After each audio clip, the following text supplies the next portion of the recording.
tonight. Can you hear me? Yeah. Okay, good. All right.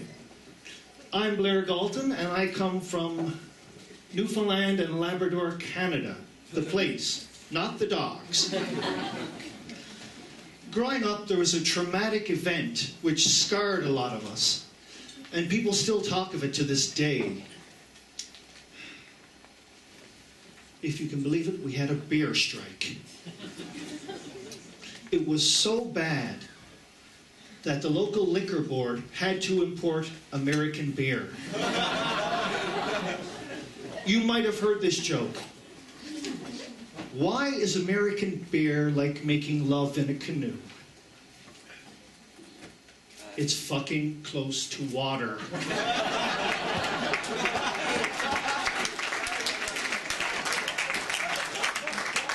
I tell you, you had to drink so much to get a buzz.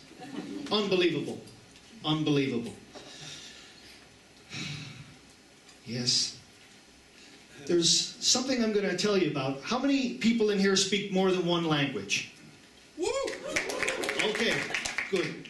Now, coming from Canada, of course, you have to attempt to learn either English or French. And in school, my first French teacher, sadly, was very bad.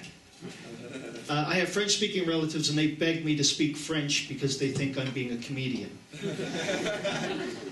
And one time we had visitors from France over to visit my parents' place, and it was sort of, I thought, okay, I have French ancestry, so I can speak a little bit of French, a little bit. So I thought, okay, my cousins are just pulling my leg. So they were up in the morning, and I thought, okay, I'll try some French. And I said to them, let me see if I got the sentence. Yeah.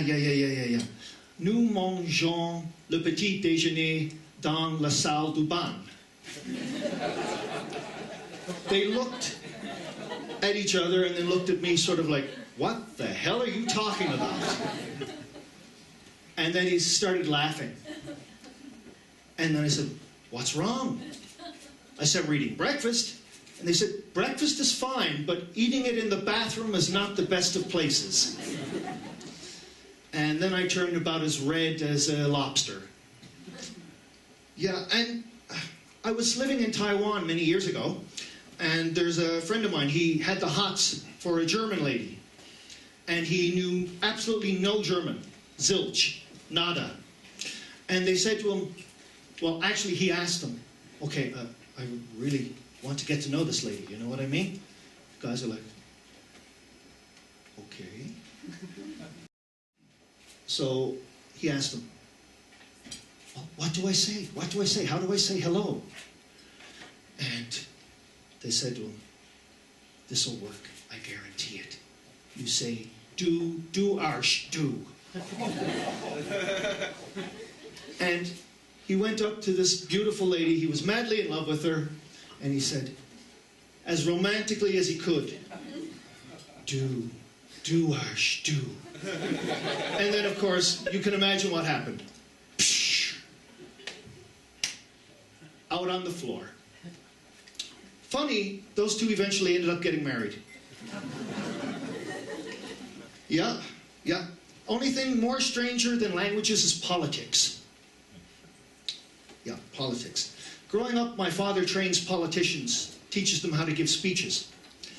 And I've seen a lot of politicians in my time. And what's interesting is, in every country, you have a right wing, you have a left wing, and sometimes you have a center. Sometimes. So, quite often when there's a debate, you see the right looking at the left, sort of like, uh-huh. And then you have the left looking at the right going, no way, Jose. No. Not going to happen. And then you have the right sort of looking at them and saying, you've left your senses behind. And then the left says, you have no right ideas. No right ideas at all. And then the right says to the left, you have no right to say that. And then the left says, well, look at all those you left behind. It's a debate. Every country has it. Not only in the US, Canada, Australia, all over the world. We all have it. It's interesting because a lot of countries are influenced by other countries. Canada's been heavily influenced by France. Égalité, liberté, and croissants. And of course the US. Égalité, liberté, and Beyonce. I have a friend back home. He's a little bit, how shall I put this, unusual. He likes not going along the beaten track. If you ask him, we've heard a lot of jokes already about sexual orientation. And what he says is, well, what are you? Single, bi, whatever. He just says, he just looks at people and goes, I'm a trisexual. Everybody's looking at him like, trisexual? What do you mean? I will try absolutely everything.